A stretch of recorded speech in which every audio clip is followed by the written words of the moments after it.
nasawi sa India matapos mahulog ang sinasakyang truck nila sa bangin. Ano naman kaya ang dahilan kung kaya't sinapit nila ang trahedyang ito? Iba pang detalye ng mga balita ibabahagi sa inyo maya-maya.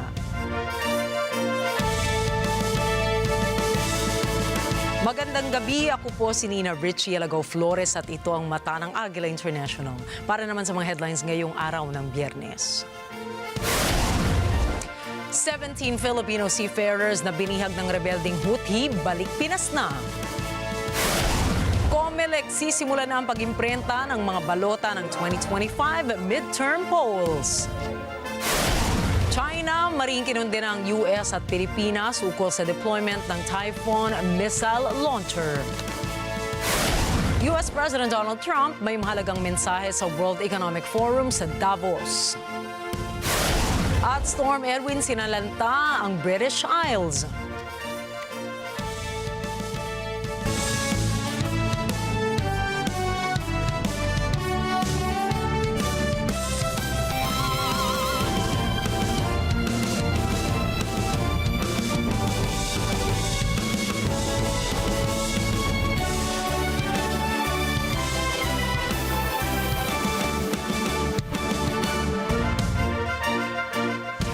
Pinas na ang 17 Pilipinong tripulante ng MV Galaxy Leader na binihag ng mga rebelding Houthi.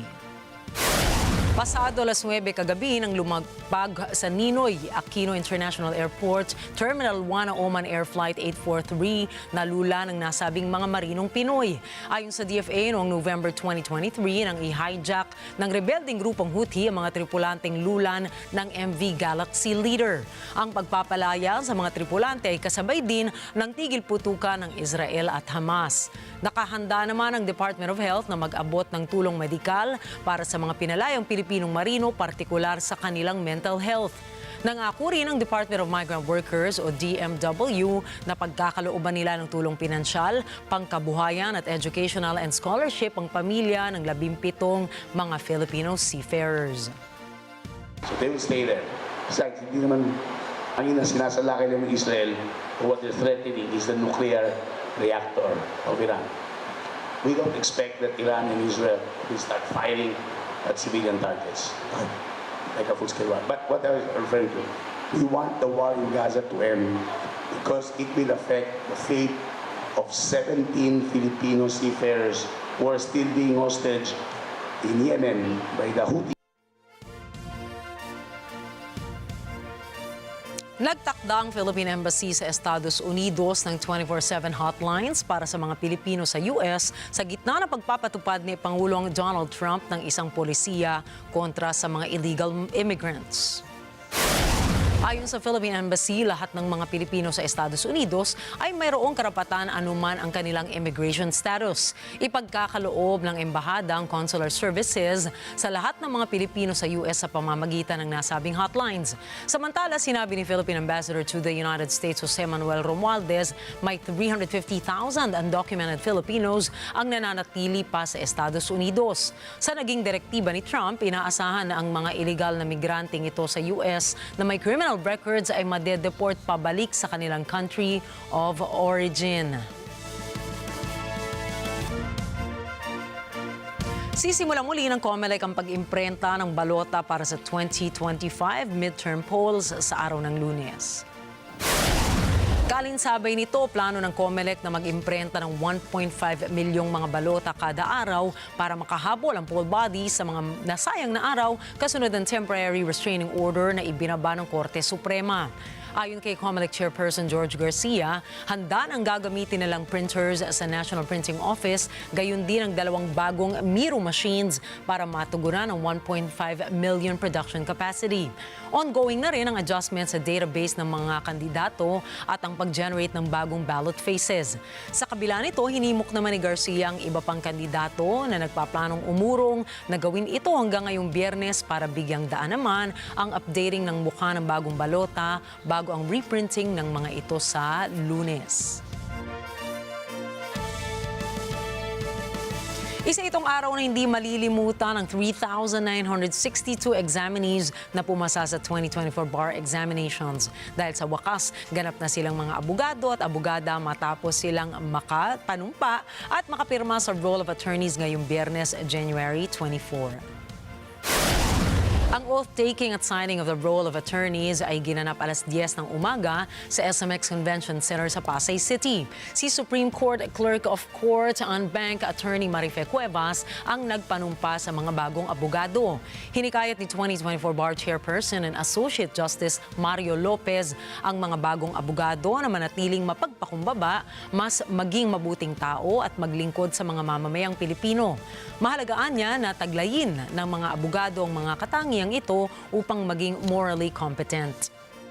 Do solemnly swear that I accept the honor, privilege, duty and responsibility of practicing law in the Philippines as an officer of the court in the interest of our people. Let us all give a warm round of applause to our new lawyers. Congratulations. It embodies education, technology, humility, integrity, compassion, and service. Ladies and gentlemen, these are the hallmark of a morally competent lawyer, or should I say, MVL, morally valuable lawyer.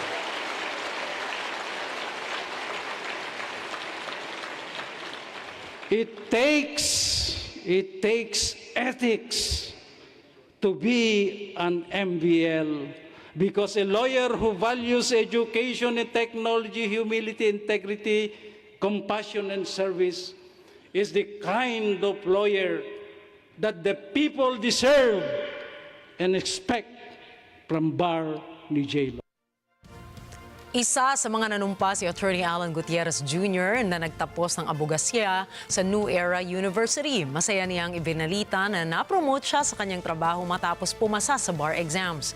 Excited naman si Attorney Luigi De Vera at Attorney Shiva Ashley Fernandez na simulan ang kanilang lawyering journey at makatulong sa publiko.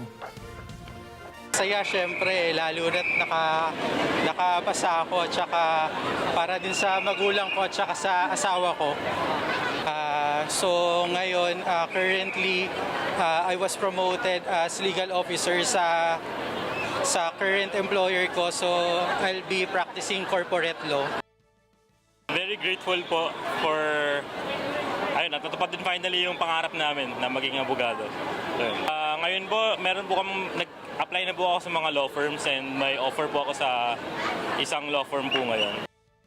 Since abogado na po ako, it's still surreal till now. It takes time to take it all in.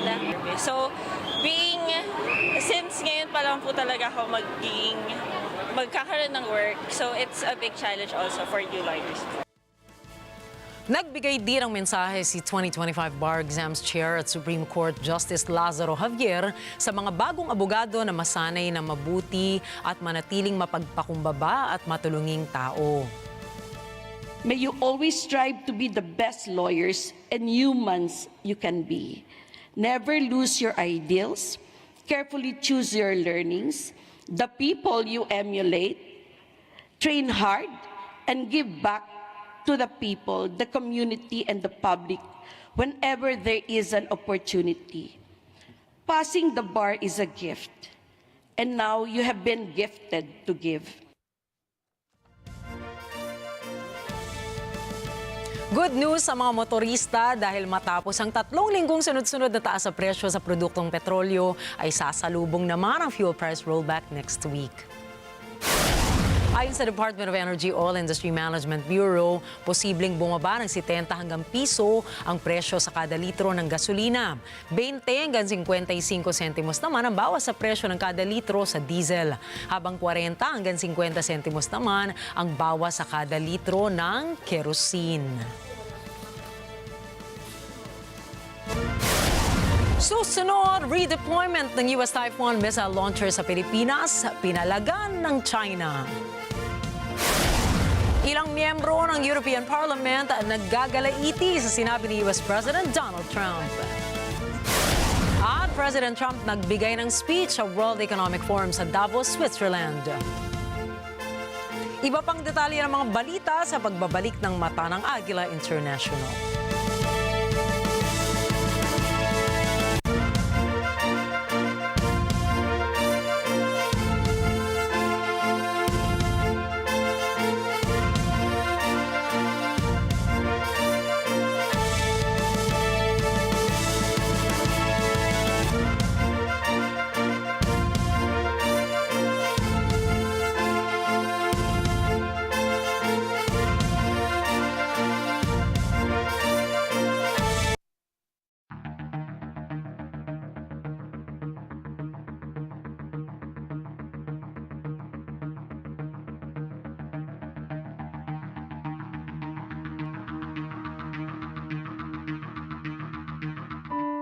Dama namin ang iyong mga sakripisyo.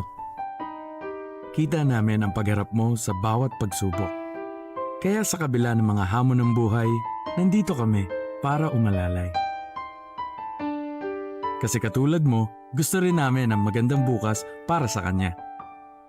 Hatid namin ang dekalidad na edukasyon at makabagong pasilidad sa abot kayang halaga. Kaya huwag ka na mangamba, sasamahan ka namin tuparin ang mga pangarap niya.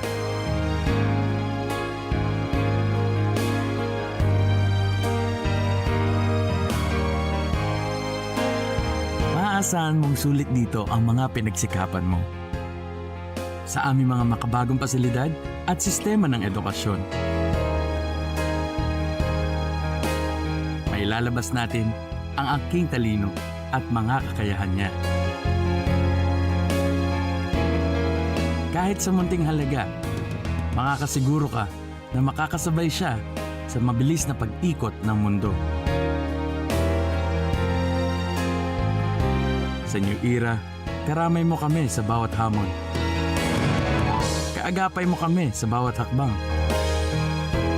Kasama mo kami sa bawat ngiti at tagumpay.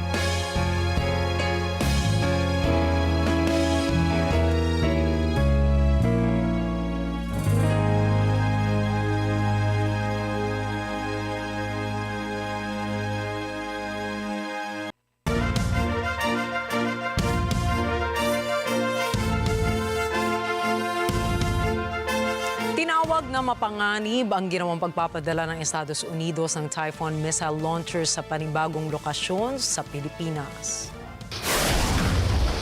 关于美国在菲律宾部署中岛，中方已经多次阐明了坚决反对的严正立场。我想再次强调，菲方引入中岛系统这一战略性、进攻性武器，制造地区紧张对立、挑动地缘对抗和军备竞赛，是非常危险的举动，也是对本国和东南亚各国人民、对地区安全极不负责任的选择。 Umani ng batikos mula sa China ang deployment ng naturang weapon system sa Pilipinas. Binalaan ni Chinese Foreign Ministry spokesperson ng Estados Unidos na posibleng maghimok ng karagdagang engkwentro ang pagdestino ng missile system sa naturang bagong lokasyon. Nakikita ang naturang paglilipat ng Typhoon missile launcher bilang isang paraan para gawing mas survivable ito sa oras ng digmaan. Kinundena naman ito ng China kung saan sinabi nilang napaka-irresponsable ng naging desisyon ng United States Indo-Pacific Command o INDOPACOM. Sa kabila ng panawagang iatras na ng INDOPACOM ang kanilang weapon systems, ay hinikayat din ni Mauning na makinig sa international community ang Pilipinas. 我们再次敦促菲方正视地区国家和人民的呼声，尽早纠正错误做法，按此前公开承诺，尽快撤走第一封中岛系统，不要在错误的道路上越走越远。 Tinapos naman niya ito kung saan sinabi niyang walang karapatan ng Estados Unidos na manghimasok sa usapin ng West Philippine Sea. At tinudyok nito ang Washington na huwag makialam sa relasyon ng China at Pilipinas. 中国在有关海域的活动合理合法，无可非议。美国不是南海问题的当事方，也无权介入中非两国之间的涉海问题。美菲军事合作不得损害中方在南海的主权和海洋权益，更不能以此为菲律宾的非法主张背书。中方将继续采取必要措施，坚定捍卫自身领土主权和海洋权益，维护南海的和平稳定。Sa isang pagtitipon ng European Parliament ay pinahayag ni Danish MP Anders Vistisen ang kanyang panggagalaiti sa isang tahasang mensahe kay US President Donald Trump. Dear President Trump, listen very carefully. Greenland have been part of the Danish kingdom for 800 years. It's an integrated part of our country. It is not for sale. Let me put it in words you might understand. Mr. Trump, Nagsimula ang isyong ito matapos ang kontrobersyal na mungkahi ni Trump na nagsabing ang pagmamay-ari ng Estados Unidos sa Greenland ay isang absolute necessity at nagbanta na gagamit ng puwersang militar o economic force ang kanyang bansa upang makuha ito. Ipaniliwanag ng Denmark na ang hinaharap ng Greenland ay nasa mga kamay ng mga tao nito, kung saan sinabi ng Greenlandic Parliament Chairman na si Mathay na hindi for sale ang Greenland. Ang patuloy na kontribusyon ng Greenland sa seguridad ng Estados Unidos, lalo na sa pamamagitan ng kanilang ugnayan sa North Atlantic Treaty Organization o NATO, pati na rin ang kahalagahan ng Greenland sa seguridad sa Arctic.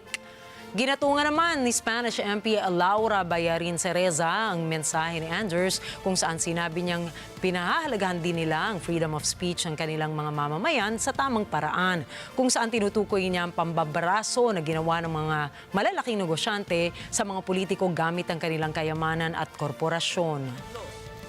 And to Musk, Zuckerberg and company.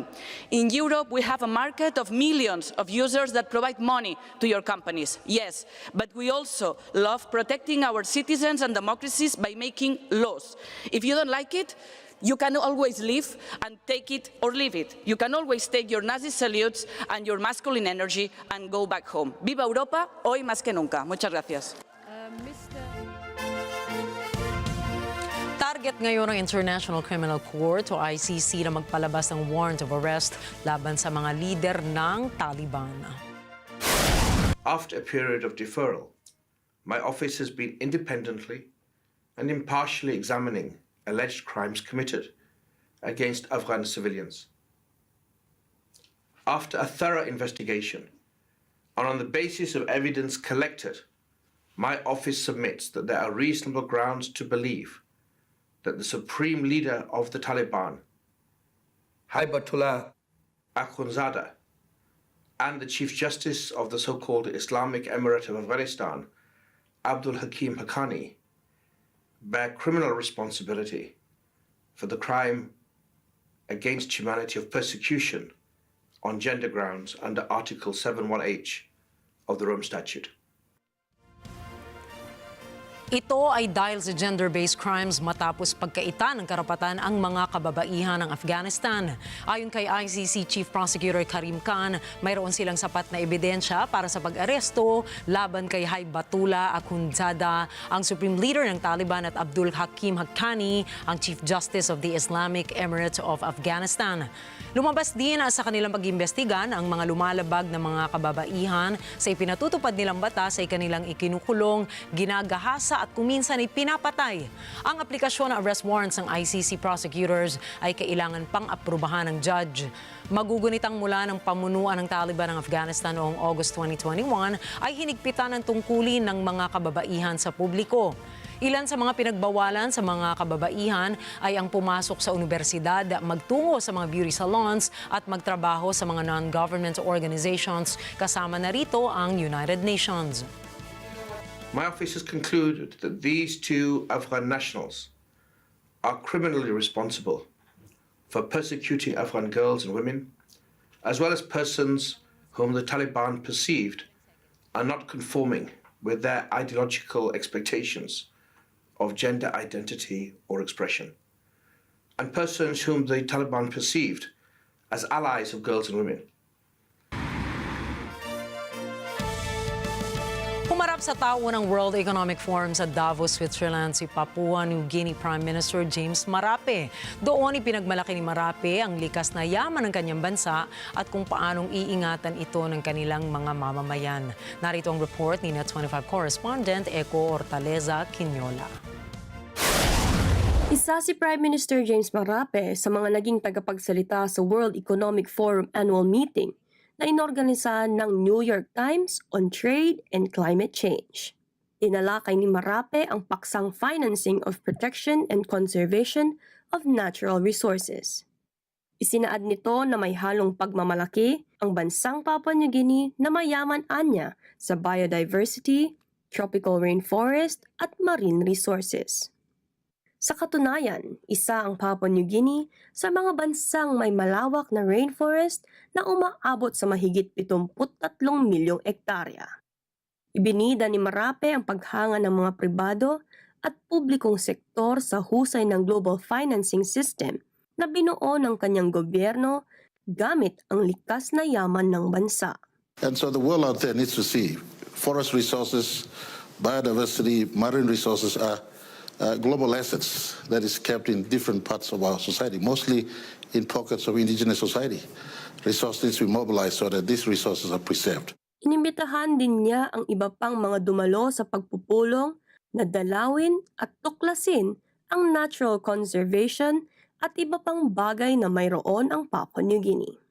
Samantala, dinaluhan din ni Marape ang panunumpa ni Palau President-elect Sorangel Whips Jr. Nagkaroon ng bilateral meeting ang dalawang pangulo, layon ang mas matibay na ugnayan sa turismo, kultura at kasaysayan. Gayon din ang Regional Fisheries Cooperation at Strategic Partnership for Development. Mula sa Port Moresby, Papua New Guinea, Eco Hortaleza Quinola para sa mata ng Agila International, trusted, connected, on point. Sa isang virtual message naman ay kinausap ni US President Donald Trump ang mga trade leaders sa World Economic Forum sa Davos, Switzerland. Sinabi ng bagong Pangulo na balak nitong pababain ang inflation, wakasan ang illegal immigration at bawasan ang presyo ng langis sa pandaigdigang merkado. Si Ana Cui para sa report. Sa taunang World Economic Forum ng business leaders na ginanap ngayong taon sa Davos, Switzerland, nagbigay ng virtual na mensahe si Pangulong Donald Trump. Ayon kay Trump, babawiin ang kanyang administrasyon ang ipinatalo ng nakaraang pamahalaan ng bansa.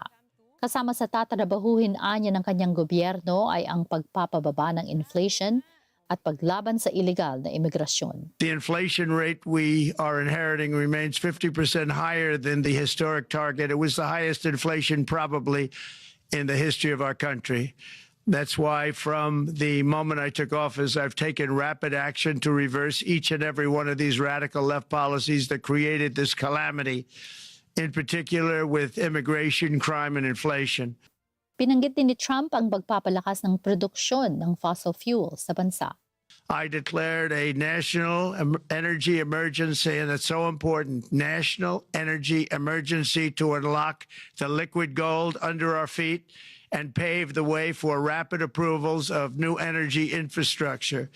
The United States has the largest amount of oil and gas of any country on earth, and we're going to use it.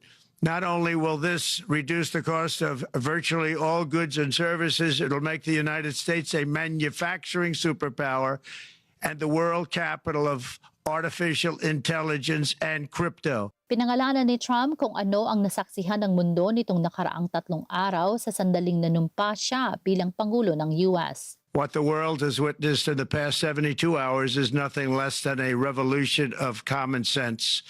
Our country will soon be stronger, wealthier, and more united than ever before, and the entire planet will be more peaceful and prosperous as a result of this incredible momentum and what we're doing and going to do. Inipitahan ng US President ang business leaders na mamuhunan sa Estados Unidos, dalhin ang produksyon sa bansa at ipinangakong bibigyan ang mga ito ng malaking kaltas sa buwis.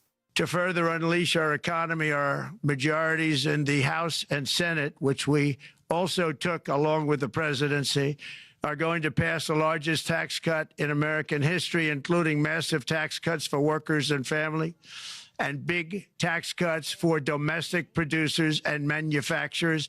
And we're working with the Democrats on getting an extension of the original Trump tax cuts, as you probably know, by just reading any paper. My message to every business in the world is very simple. Come make your product in America, and we will give you among the lowest taxes of any nation on earth. We're bringing them down very substantially, even from the original Trump tax cuts.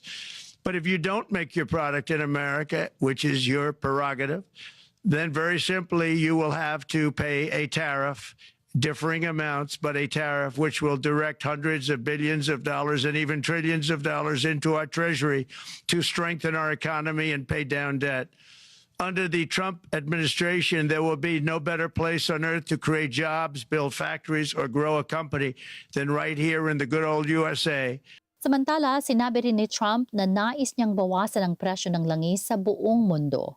Anya, makikipag-ugnayan siya sa Saudi Arabia ukol dito. And it's also reported today in the papers that Saudi Arabia will be investing at least $600 billion in America, but I'll be asking the Crown Prince, who's a fantastic guy, to round it out to around $1 trillion. I think they'll do that because we've been very good to them.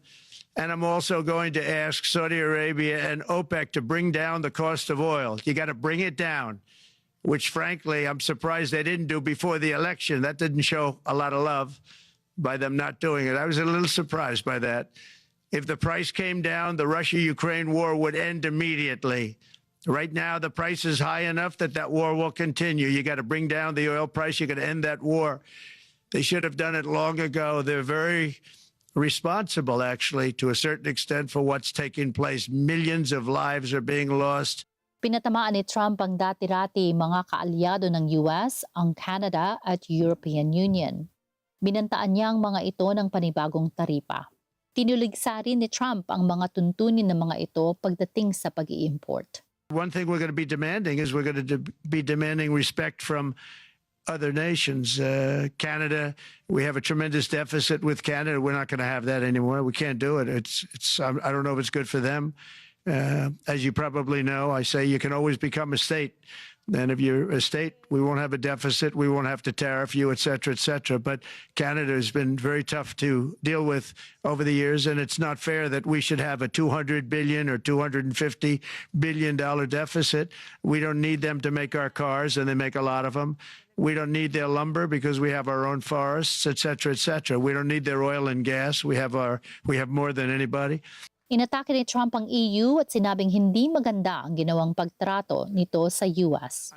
From the standpoint of America, the EU treats us very, very unfairly, very badly. They have a large tax that we know about and a VAT tax, and it's a very substantial one. Subalit ayon kay Trump, mahal niya ang Europe at kailangan lamang anya nitong bilisan at ayusin ang kilos pagdating sa pangangalakal sa US. Hundreds of billions of dollars of deficits with the EU, and nobody's happy with it, and we're going to do something about it, but nobody's happy with it. So I think the EU has to speed up their process. Friends of mine that are in some of the nations within the EU, great people, they want to be able to compete better, and you can't compete when you can't go through the approval process fast. There's no reason why it can't go faster. So, you know, I'm trying to be constructive because I love Europe. I love the countries of Europe, but the process is a very cumbersome one, and they do treat the United States of America very, very unfairly with the VAT taxes and all of the other taxes they impose. Higit sa 1,000 executives at mga opisyal mula sa iba't ibang panig ng mundo ang nakapakinig sa talumpati ni Trump. Kabilang sa mga ito, sina dating US State Secretary John Kerry at Polish President Andrzej Duda. Naghiyawan ang mga tao nang ipinakitang mukha ni Trump sa big screen. Ana Cui para sa mata ng Agila International, trusted, connected, on point. Matapos magsalita ni US President Donald Trump sa World Economic Forum sa Davos, Switzerland, samut-sari ang naging reaksyon ng mga delegado. Narito ang report ni NJ De Guzman. Humarap ng virtual si Pangulong Donald Trump sa mga leader ng kalakalan sa taunang World Economic Forum sa Switzerland. Nagpahayag ng kanilang reaksyon ang ilang mga dumalo at nakapakinig. Ayon kay Amnesty International Secretary General Agnes Callamard, sa kabila ng pananaw ni Trump, kulang ang pananaw nito para sa buong mundo. Il n'a pas de vision pour le reste du monde. Il a une vision américaine qui est très forte et je comprends pourquoi les Américains votent pour lui. C'est une vision de America First, les travailleurs d'abord, les banques américaines d'abord, les investissements américains d'abord, etc., etc. Mais à l'échelle planétaire, tout ça ne va pas permettre la stabilité, ça ne va que renforcer les inégalités et l'insécurité. Donc le monde, le manque, l'absence complète de vision pour le reste du monde, elle est choquante. Dagdag ni Callamard, magiging mapanubok ang darating na 4 na taon para sa marami. Une partie du discours, on l'avait déjà entendu pendant le discours d'inauguration. Donc là, il a réitéré ce qu'il nous avait dit. Qu'est-ce que ça veut dire? Que pour les Américains, particulièrement pour les plus vulnérables, les 4 années à venir vont être extrêmement difficiles, que ce soit pour les migrants, pour les transgenres, pour la dissidence politique, je dirais. Les attaques contre la liberté d'expression au nom de la liberté d'expression nous font bien rire. Il s'agit bien d'une attaque contre les droits civils et politiques, y compris contre les institutions judiciaires. Ayon naman kay dating US Ambassador to the European Union, Stuart E. Eisenstadt, ang magkaroon ng 100 executive order sa loob lamang ng 2.5 buwan ay nagpapakitang handa si Trump. Première impression, la réalité dépasse la caricature en fait, avec Trump. On s'y attendait évidemment, mais il fait ça de manière tellement culottée, à une telle vitesse qu'on est tous un peu débordés, on est tous, je crois, un petit peu en état de choc. Donc les gens riaient parce qu'il utilise l'humour, et les populistes savent utiliser l'humour, mais derrière cet humour, il y avait des menaces, beaucoup de menaces, notamment envers l'Union européenne, et tous les gens qui ne vont pas faire des affaires avec les États-Unis. Donc il a mis tout le monde en garde aujourd'hui. Sinabi naman ni Swiss cartoonist Patrick Chapat pagkatapos ng talumpati ni Trump na para sa Pangulo, ang realidad ay lampas sa karikatura. With Trump 1.0, he didn't expect to be elected. He didn't have loyalists.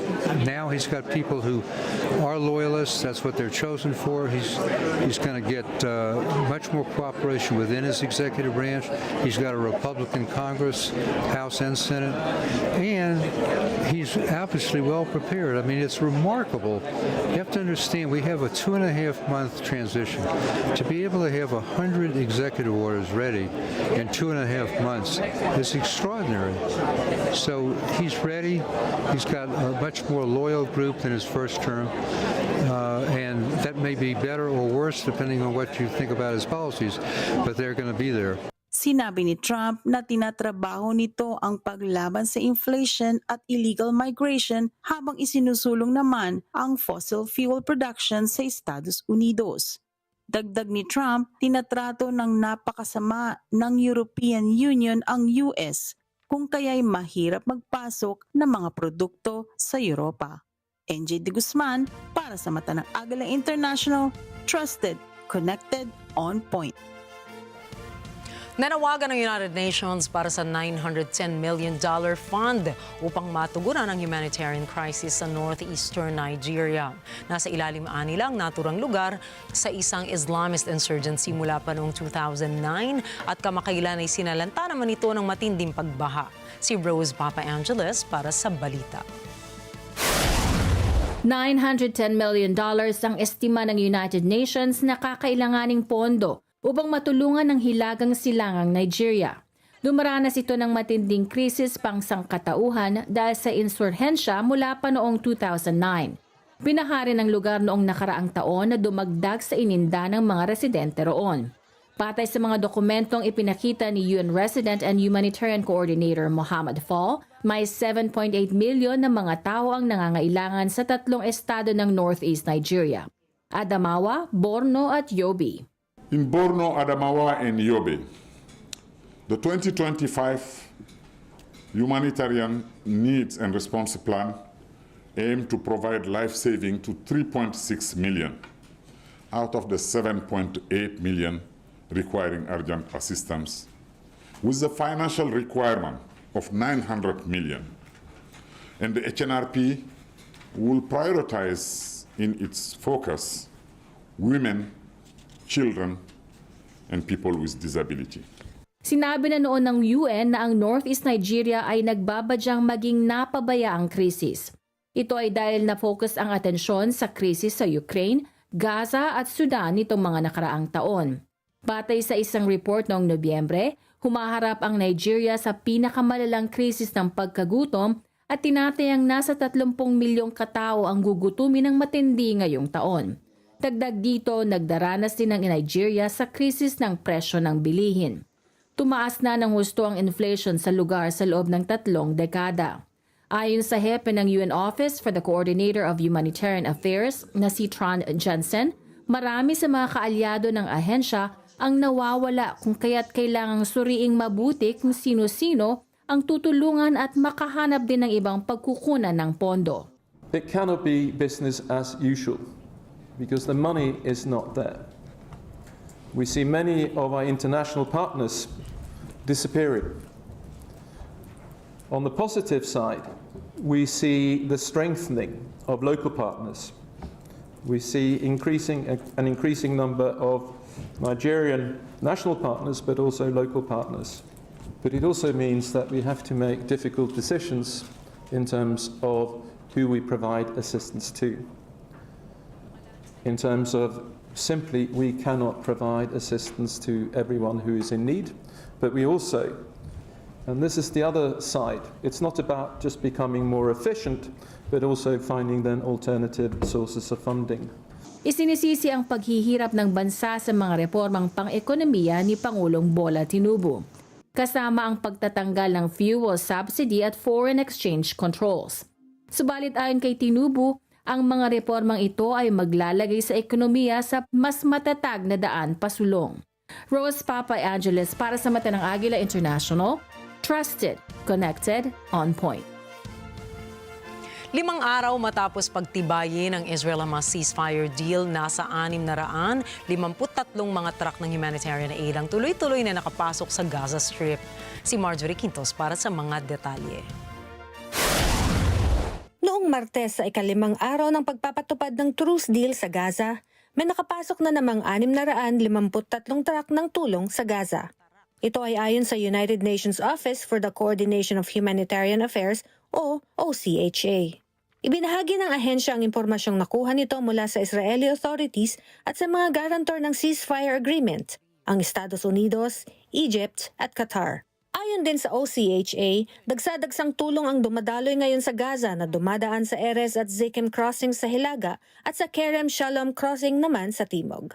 Ayon kay UN Deputy Spokesperson Farhan Haq, itunuloy na ng partners ng ahensya sa Central at Southern Gaza ang pamamahagi ng buwanang pagkain na buo ang rasyon. In Central and Southern Gaza, partners have resumed monthly food distributions with full rations.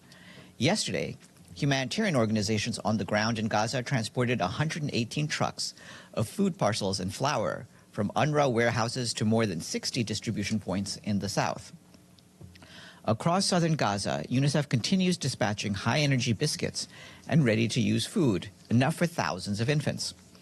While food items currently account for the bulk of supplies that have entered the Gaza Strip since the ceasefire took effect, more medicines, shelter materials, and water, sanitation, and hygiene supplies are expected over the coming days.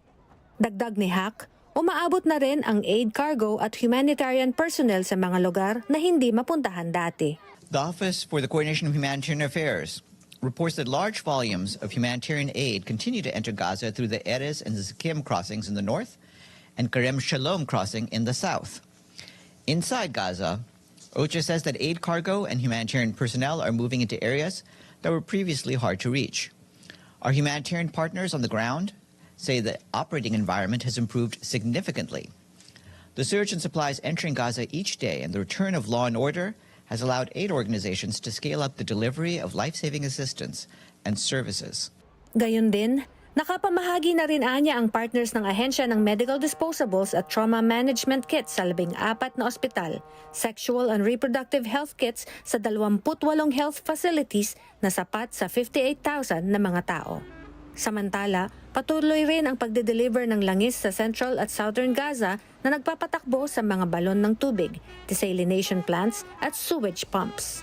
Anihak, 7 truck ng gasolina ang inihatid sa Hilagang Gaza, kauna-unahan mula nang ipatupad ang tigil putukan. Anya, mapapatakbo nito ang backup generators na kailangan upang makapag-opera ng critical na humanitarian services ng UNRWA, World Food Program, World Health Organization at iba pa.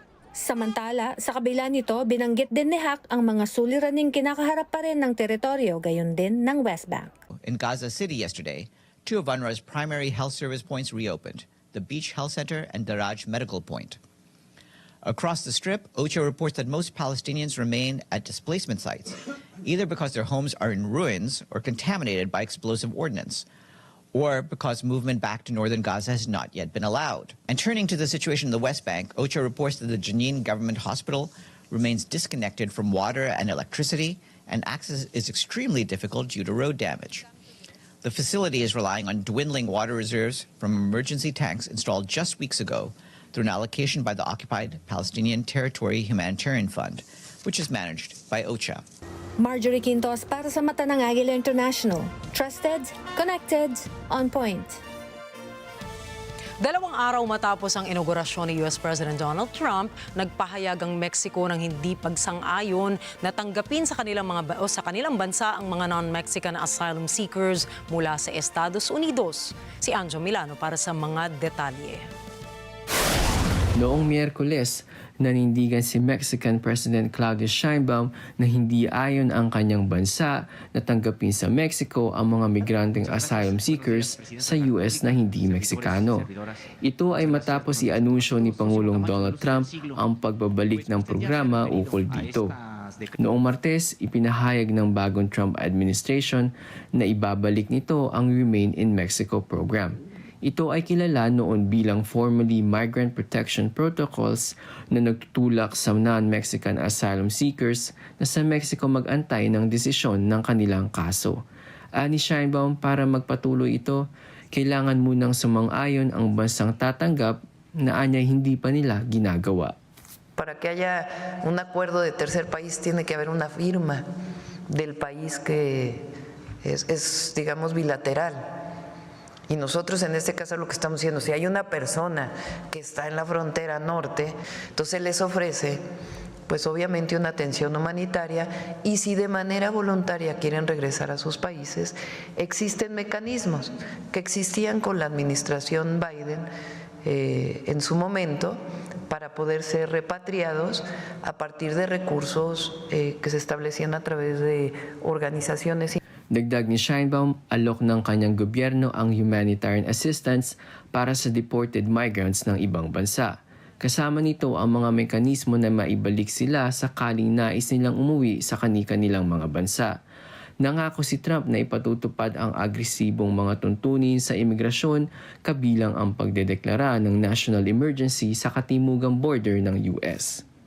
Ito ay sa kabila ng kapansin-pansing pagbaba ng bilang ng mga tumatawid noong nakaraang taon. Umalma ang human rights advocates laban sa tuntunin at sinabing inilalagay nito sa peligro ang mga migrante sa pagpapatira sa kanila sa border encampments kung saan talamak ang organized crime. Samantala, sinabi ni Sheinbaum na nag-uusap sa telepono ang Foreign Minister ng Mexico at ang bagong US State Secretary na si Marco Rubio. El canciller Juan Ramón de la Fuente con el secretario de Estado Rubio iniciaron ya las conversaciones. Fue una muy buena conversación, muy cordial. Se habló de temas de migración, de temas de seguridad. Y a partir del día de ayer pues inician ya estas conversaciones, que es muy importante que todos lo sepan. Anjo Milano para sa Mata ng Agila International.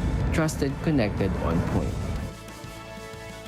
Nakalaya na rin ang dating leader ng Proud Boys na si Enrique Torrio matapos bigyan ng pardon ni US President Donald Trump. Kasama si Torrio sa mga nakasuhan dahil sa umunoy panunugod sa US Capitol noong Enero 6 taong 2021. Si Asti Sakmar para sa balita. Nakabalik na sa kanyang tahanan sa Miami, Florida ang dating leader ng Proud Boys na si Enrique Torrio. Ito ay matapos siyang tumanggap din ng pardon mula kay Pangulong Donald Trump. Nag-issue ang bagong presidente ng maramihang grant of clemency o pagpapatawad sa halos 1,600 mga tao na kinasuhan kaugnay ng January 6 Capitol attack. Kasama sa mga pinardon ang 300 umamin sa kanilang aksyon, kabilang ang pananakit o panghaharang sa opisyal ng batas. Pati na ang 69 na umaming nanakit ng pulis gamit ang mapanganib o nakamamatay na sandata.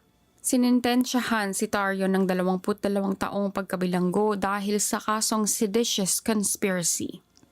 Ang Proud Boys ay kilala bilang isang marahas na all-male extremist group. Bago ang eleksyon noong 2020, sinabihan ni Trump ang Proud Boys na mag-antabay. Ngayong nakalaya na si Torrio, masaya siyang sinalubong ng mga kagrupo na naniniwalang mapayapang pag-alma ang naganap noong 6 ng Enero 2021. Ashley Sakmar para sa Mata ng Agila International. Trusted, connected, on point. Susunod, British Isles naghahanda para sa tropical storm Eowyn. Bank of Japan nagtaas ng interest rates matapos ang 17 taon. At US President Donald Trump gumawa ng technical working group para sa cryptocurrency regulation. Yan at iba pang mga balita sa pagbabalik ng Mata ng Agila International.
May-ari ng bankrupt na business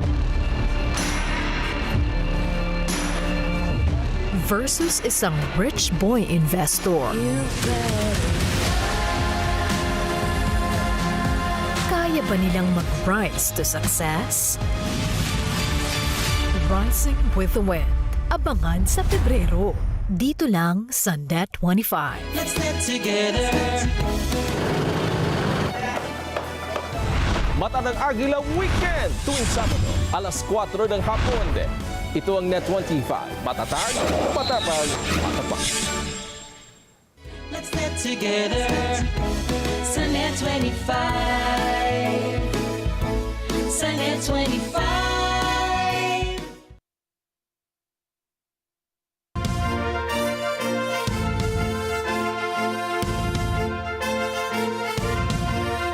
Suspendido na po ang lahat ng mga flight sa mga paliparan, gayon din ang pasok sa mga paaralan dahil sa malakas na hanging umiihip sa ilang bahagi ng United Kingdom at Ireland bunsod ng bagyong Eowyn. Ayon sa Met Office, inaasahang magiging pinakamalakas na bagyong tumama sa rehiyon ang Storm Eowyn. Ngayong Biyernes nga, higit sa 560,000 na mga gusali ang nawala ng kuryente dahil sa lakas ng ulan. Ang Storm Eowyn ay isang extratropical bomb cyclone na namuo sa North Atlantic at aabot ang lakas ng hangin nito sa 100 miles per hour. Pinayuhan ng Met Office ang publiko na manatili sa kani-kanilang mga tahanan at lumabas lamang kung sadyang kinakailangan. Ikinasawi ng 10 katao habang sugatan ng higit sa 17 iba pa matapos mahulog ang isang truck sa India sa bangin. Ayon sa lokal na ulat, naganap ang trahedya sa kalsada malapit sa Gulapur Village. Nahulog nila ang gulong ng truck sa butas kaya tumaob ito at nahulog sa bangin. Tutungo sana ang mga biktima sa Kumta Market mula sa Vanur para magbenta ng kanilang panindang gulay. Hinihinala ng pulis na higit sa 30 katao ang sakay ng truck bago naganap ang insidente. Agad namang dinala ang nakaligtas na okupante ng truck sa pinakamalapit na pagamutan.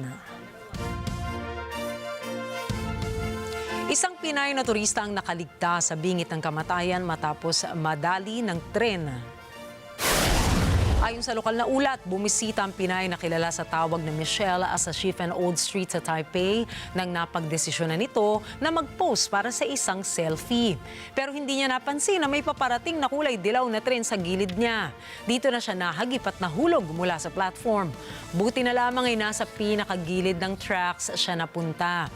Nagtamo naman ang Pinay ng galos sa ulo at ibang bahagi ng katawan. Dahil sa ginawang kilos ng Pinay ay pinatawan siya ng sanctions ng Taiwan Railway Police Bureau dahil sa trespassing sa mga tracks.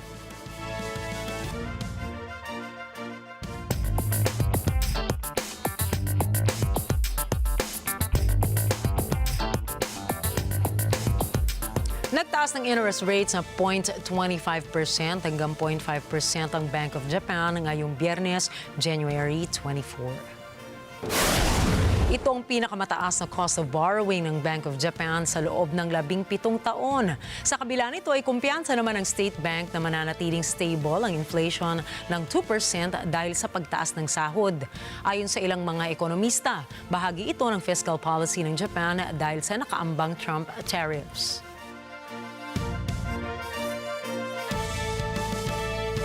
Dahil sa matinding dedikasyon at pagbibigay ng maayos na serbisyo sa publiko, lalo pang lumago ang kumpanyang Wilcon Depot at umabot na ito sa 100 ang kanilang branches o tindahan. Sa gitna nito, pinasasalamatan naman ng kumpanya ang kontribusyon ng kanilang mga empleyado. Si Mark De La Rosa para sa balita. Sa halos 5 dekada ng serbisyo sa bawat pamilyang Pilipino, muling pinatunayan ng Wilcon Depot na sila'y isang haligi ng industriya sa construction at home improvement sa Pilipinas. Congratulations! The 100th store of Wilcon Depot nationwide and the... Ipinagdiwang ng kumpanya ang 2 makasaysayang selebrasyon na nagpapakita ng kanilang dedikasyon at walang sawang suporta sa ating mga kababayan. We mark an important chapter for Wilcon Depot as we celebrate reaching 100 stores. Nagkaroon kami ng 100 tindahan at 48 years na rin ang aming kumpanya. So talagang malaking pasasalamat namin. Ako at on behalf also of our Wilcon family. Ang mga pagdiriwang na ito ay hindi lamang tungkol sa mga numero. Ito ay kwento ng bawat empleyado, supplier at customer na naging bahagi ng tagumpay ng Wilcon Depot. So sa aming mga empleyado, we are grateful as our chairman says na ang employees namin, ang tao ng Wilcon, talaga ang it's our greatest asset. Siya talaga yung #1 resource namin. For our customers, syempre we are very grateful that you continue to partner with us, you continue to support us. And in turn, of course, gusto namin maging authentic, na maging honest kami sa value na binibigay namin sa customers. And of course, our partners, our suppliers, and all the industry partners of where we belong to. 48 taon ng Wilcon Depot. Isa itong patunay ng kanilang pangako na dalhin ang dekalidad na produkto at serbisyo sa mas maraming Pilipino. Join us to many more years, many more stores, many more milestones. 100 na ang Wilcon. 100 pang Wilcon. Isa lang ang daan, Wilcon. Mark De La Rosa, para sa mata ng Agila International. Trusted, connected, on point.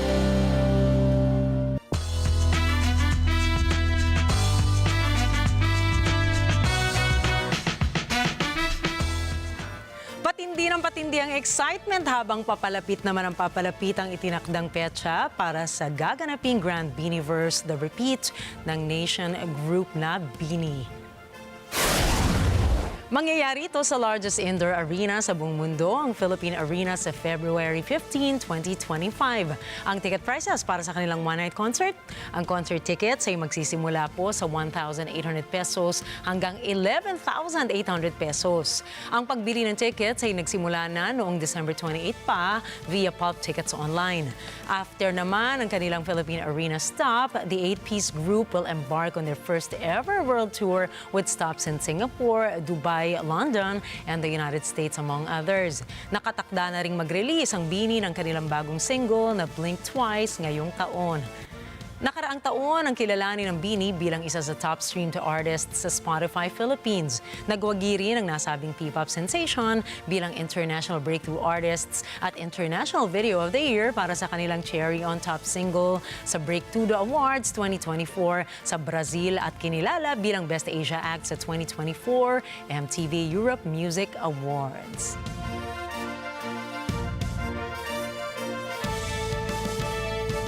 Tandaang laging narito po kami para maghatid ng balita saan mang dako ng mundo. Muli ako po si Rikki, Alagao, Flores na bumabati po ng isang mapagpalang weekend sa inyong lahat. Ito ang mata ng Agila International. Para naman po sa mga iba pang balitang nangyari rin sa iba't ibang panig ng mundo, punta tayo kay Alma Angeles para sa mata ng Agila World News. Take it away, Alma.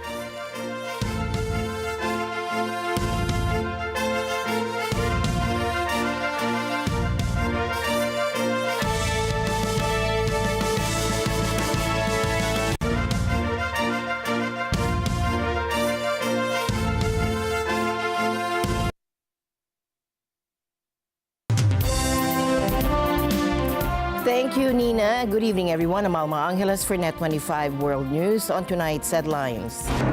17 Filipino seafarers have safely returned home after being held hostage by Houthi rebels in Yemen for over a year.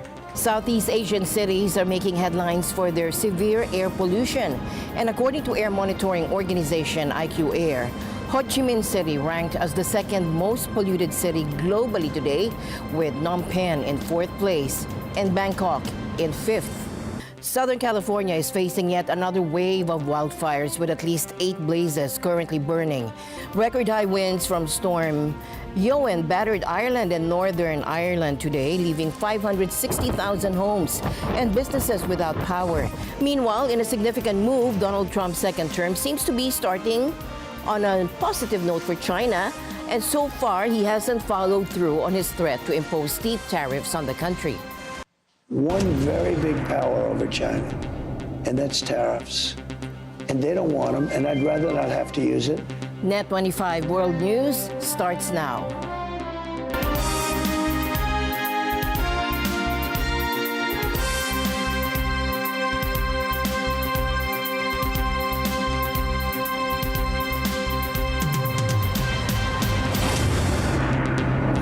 Seventeen Filipino seafarers have safely returned home after being held hostage by Houthi rebels in Yemen for over a year. Maraming salamat po, Secretary Bautista, Secretaries and Undersecretaries. Hindi po biro yung 428 days, 428 araw. Mas alam po ng ating mga kasamahan sa DFA, sa DMW kung ano po yun. Ang pakay po ng DOH is mula sa kalinga ng pamahalaan sa labas ng bansa na binigay ng ating DFA sa pagsaklolo nila at ng DMW sa paglipad, pagpasok ng DOTR, tuloy po yung utos ng ating Pangulong Ferdinand Marcos Jr. Kami naman po, alagaan natin yung mga kababayan natin ngayong nandito na sila sa lupa ng ating bansa.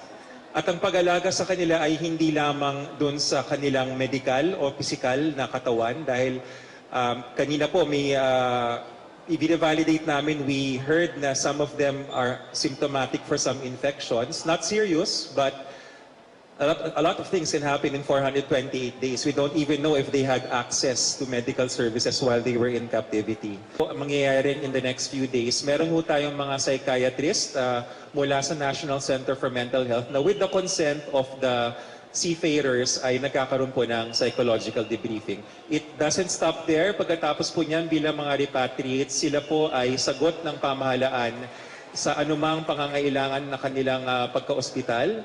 The crew of the MV Galaxy Leader, seized in November 2023, landed at Ninoy Aquino International Airport Thursday night on a flight from Muscat, Oman. Government officials, including the Department of Migrant Workers and Foreign Affairs, welcomed the seafarers and facilitated their reunion with families. An immediate debriefing was conducted to support their transition home. And this marks the end of a challenging year-long ordeal for the maritime workers and their loved ones. We just want to confirm that they have arrived safe and sound. Napakabilis na turnover sa atin only yesterday in Oman to the auspices of the Philippine Embassy in Muscat. It was an all-of-government approach.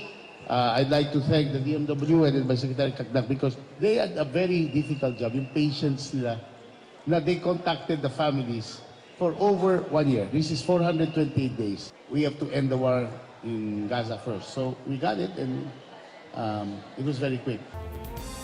Southeast Asian cities are making headlines for their severe air pollution.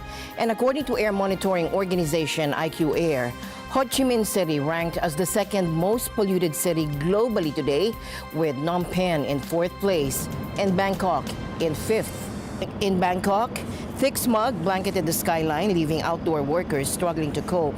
City authorities closed around 300 schools this week due to hazardous air quality.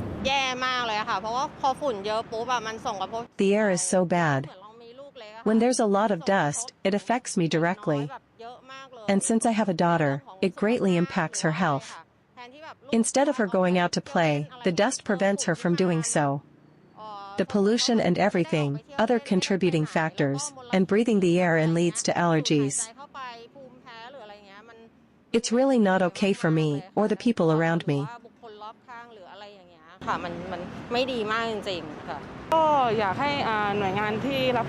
I'd like the relevant agencies to do more to manage and deal with the dust because it happens every year, it keeps coming back, and it's getting worse each time. They should take more action, not just announce high dust levels and close schools. There needs to be more than that. In Ho Chi Minh City, IQ Air reported fine particle matter levels 11 times higher than the World Health Organization's safety threshold. Just weeks earlier, Hanoi was ranked the most polluted city globally, prompting health warnings and recommendations for residents to wear masks and eye protection. Governments across Southeast Asia are pushing for long-term solutions, such as carbon taxes and the promotion of electric vehicles to combat this recurring issue. The battle against air pollution continues as authorities balance short-term measures with sustainable long-term strategies.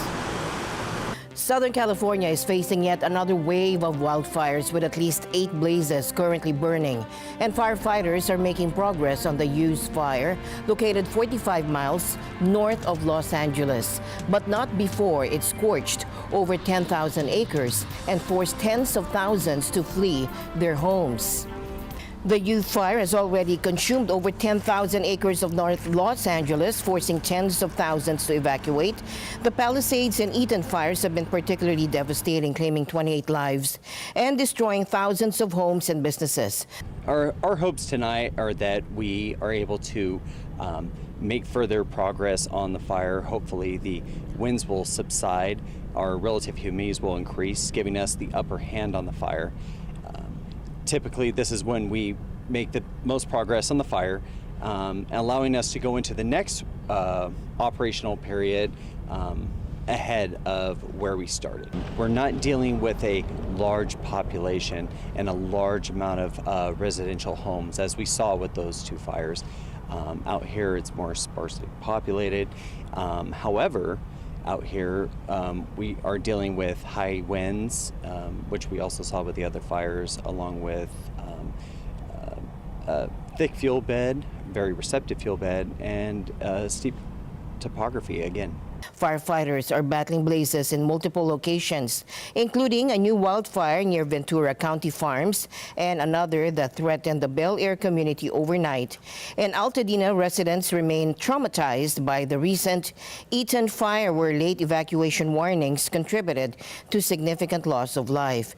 Meteorological conditions remain critical. Strong winds continue to spread flames, while incoming rain brings the additional risk of potentially deadly mudslides.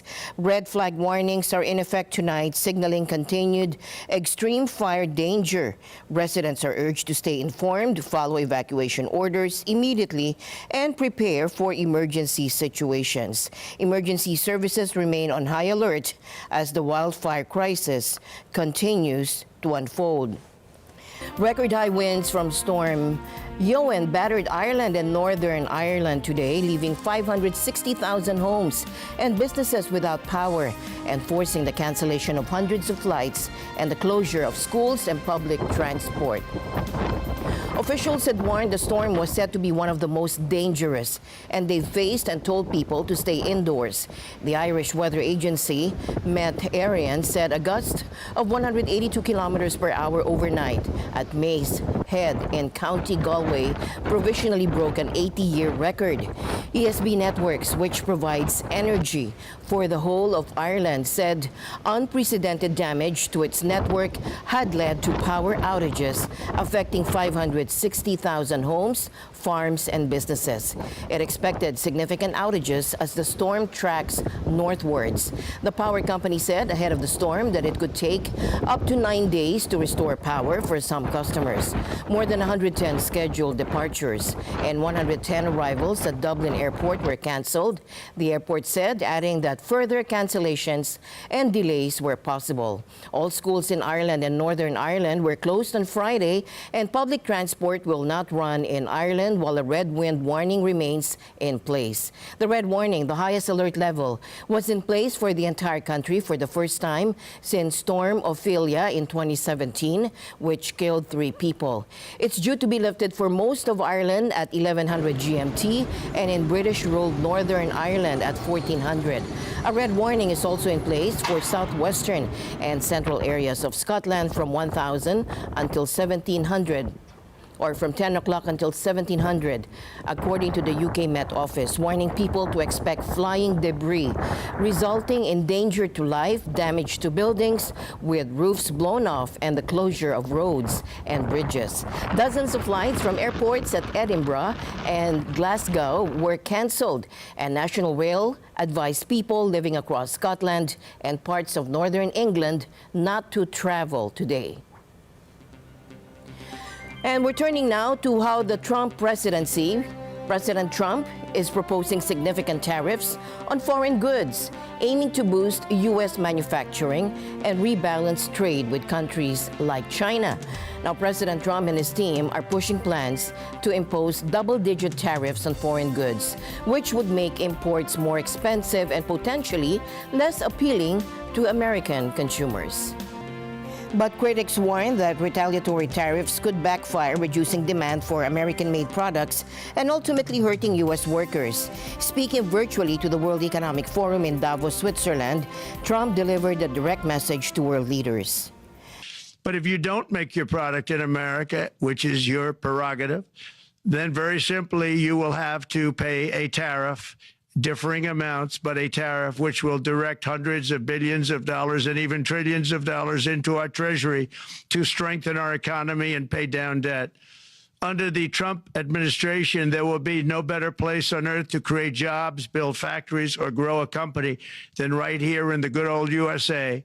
The statement sparked concerns with the head of the World Trade Organization warning that trade wars could have catastrophic effects, leading to double-digit global GDP losses on par with the economic turmoil of the 1930s. If we have tit-for-tat retaliation, whether it's 25%, tariff 60%, and we go to where we were in the 1930s, we're going to see double-digit global GDP losses. Double-digit. That's catastrophic. Everyone will pay. Everyone. And the poor countries will pay even more. Second, if we just do not quite tit for tat, but even a version of that, let's say we break into two trading blocks and, you know, we're not trading across the world, and we layer in trade policy uncertainty. We've done that work too. We're going to lose 6.4% of real global GDP in the longer term. That's like losing the economy of Japan and Korea combined. Meanwhile, Trump also addressed efforts to end the war in Ukraine, stating that negotiations are in progress but suggested Moscow must take the next step. One thing very important, I really would like to be able to meet with President Putin soon and get that war ended. And that's not from the standpoint of economy or anything else. It's from the standpoint of millions of lives are being wasted. I will tell you that President Putin really liked the idea of cutting way back on nuclear. And I think the rest of the world, we would have gotten them to follow. And China would have come along too. China also liked it. Back home, a federal judge in Washington state temporarily blocked Trump's executive order to end birthright citizenship, calling it blatantly unconstitutional. This is a nationwide order, essentially directs the United States government to take no further action in implementing the president's unconstitutional order.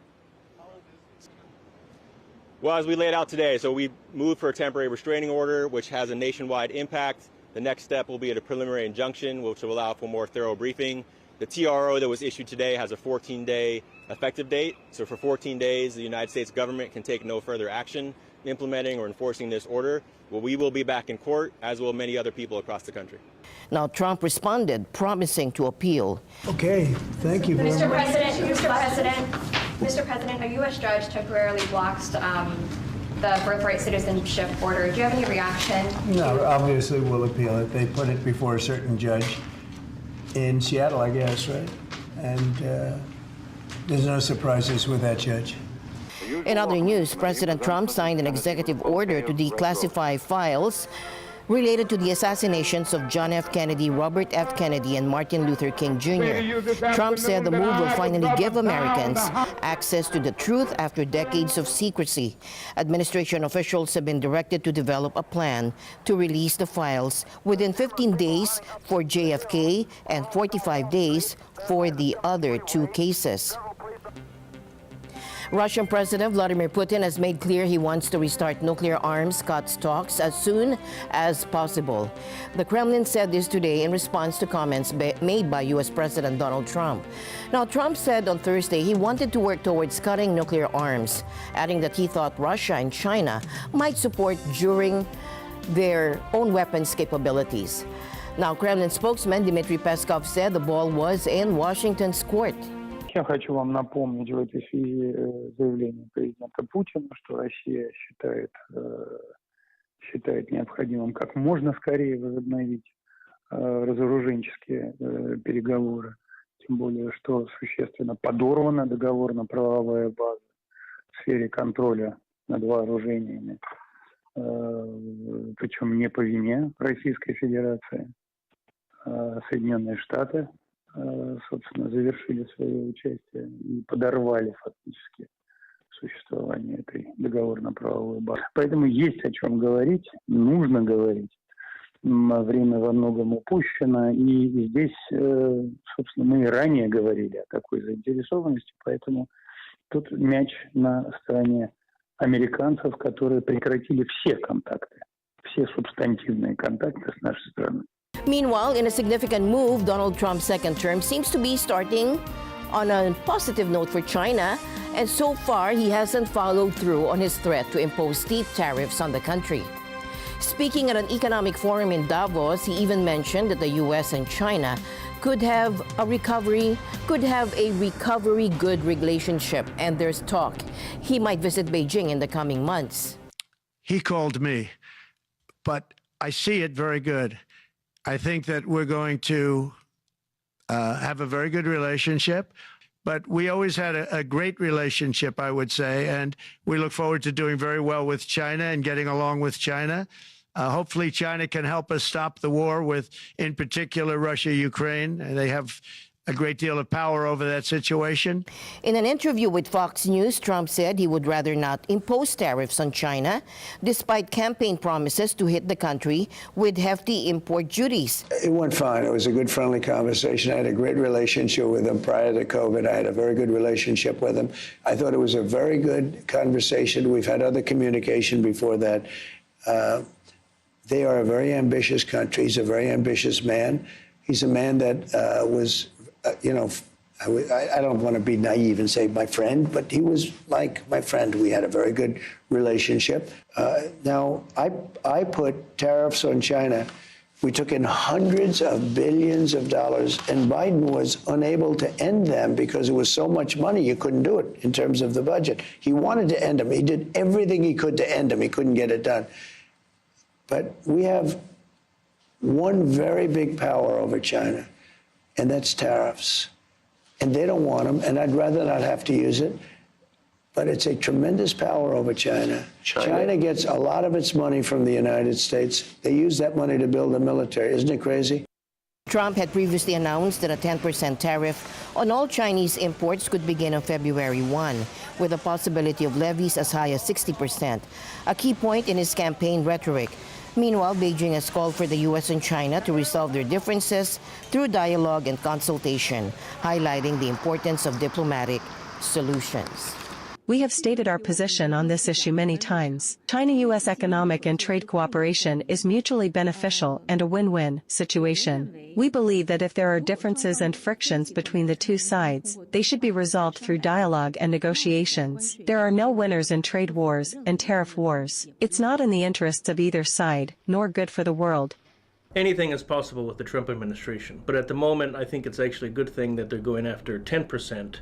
To kind of set the stage of, we are serious, but we also want to work something out. I think if the U.S. does not necessarily get what it needs, you will start to see a ratcheting up of tariffs until it becomes too painful, and then something is done to take those tariffs away. So 10% won't really lead to anything outside, any supply chains moving outside of China, partly because China has already done a lot of de-risking in the last 6-7 years because of the trade war. So Chinese supply chains are actually much more resilient than American supply chains at this point. If it goes above 10%, you will see more companies either shift further into Southeast Asia particularly, or drive in automation and robotics to kind of cut costs as quickly as possible. In a forceful address to international business and political leaders, President Trump issued direct demands and warnings about global economic policy. He called on OPEC to reduce oil prices and urged world governments to lower interest rates.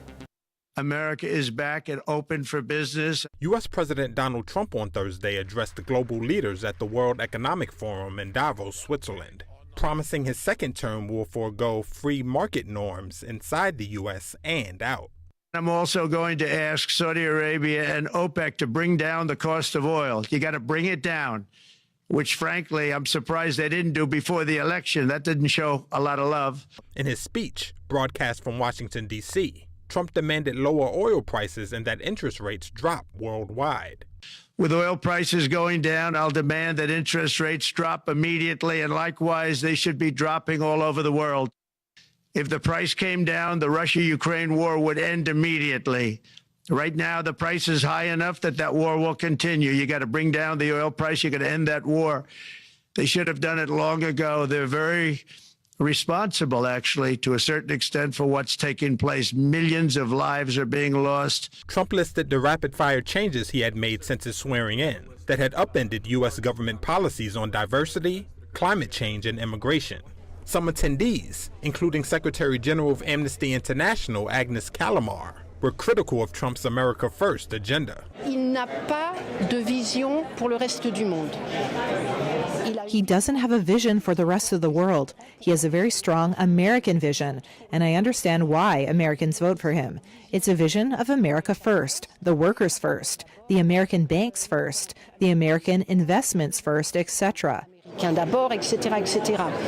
Mais à l'échelle planétaire. But on a global scale, all of this won't allow stability. It will only reinforce inequalities and insecurity. So the complete lack of vision for the rest of the world is shocking. Absence complète de vision pour le reste du monde.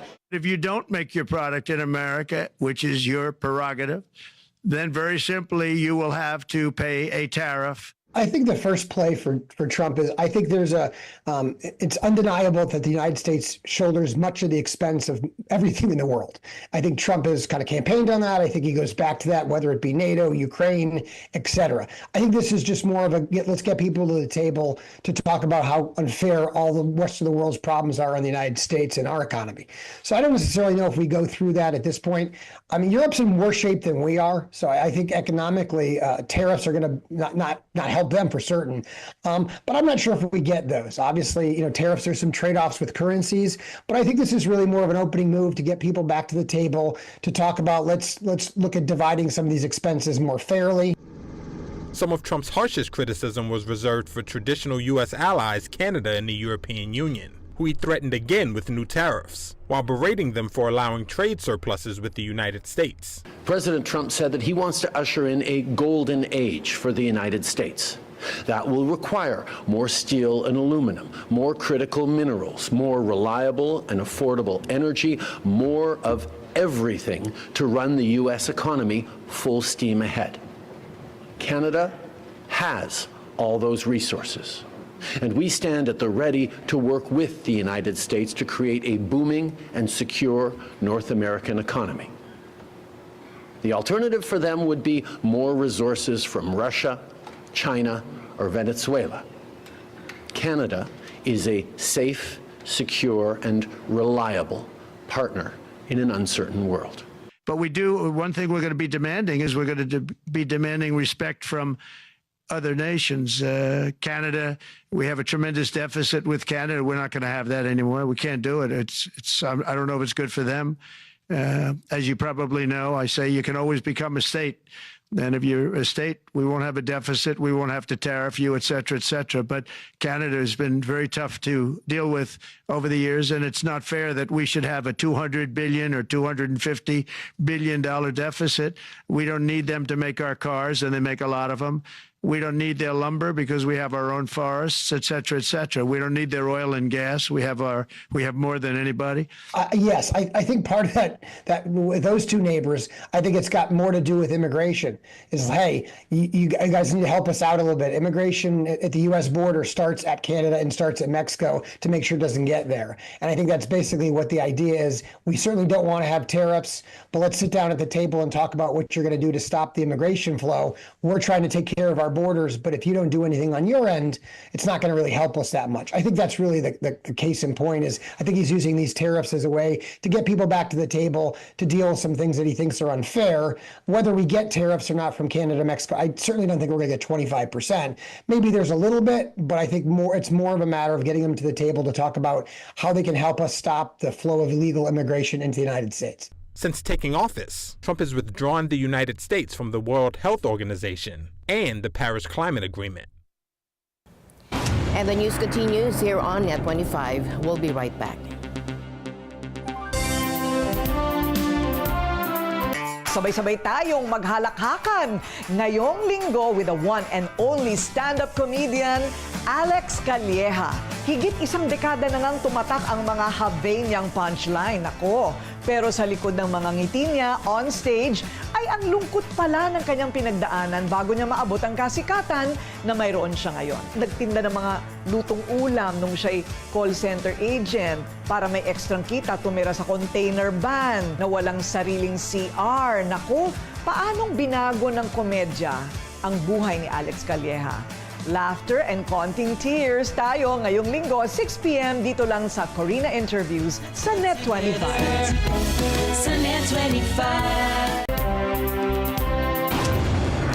Travelers clutching large suitcases and gifts throng Shanghai Hongqiao Railway Station today, with many bubbling with excitement as they join millions of Chinese returning to their hometowns to celebrate the Lunar New Year with family amid a sluggish economy.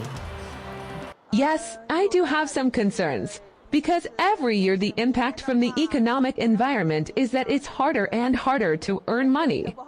In terms of the impact on my work, it's okay. I'm worried, but our boss, our air conditioning industry is still okay. There are some impacts, but they're not that big.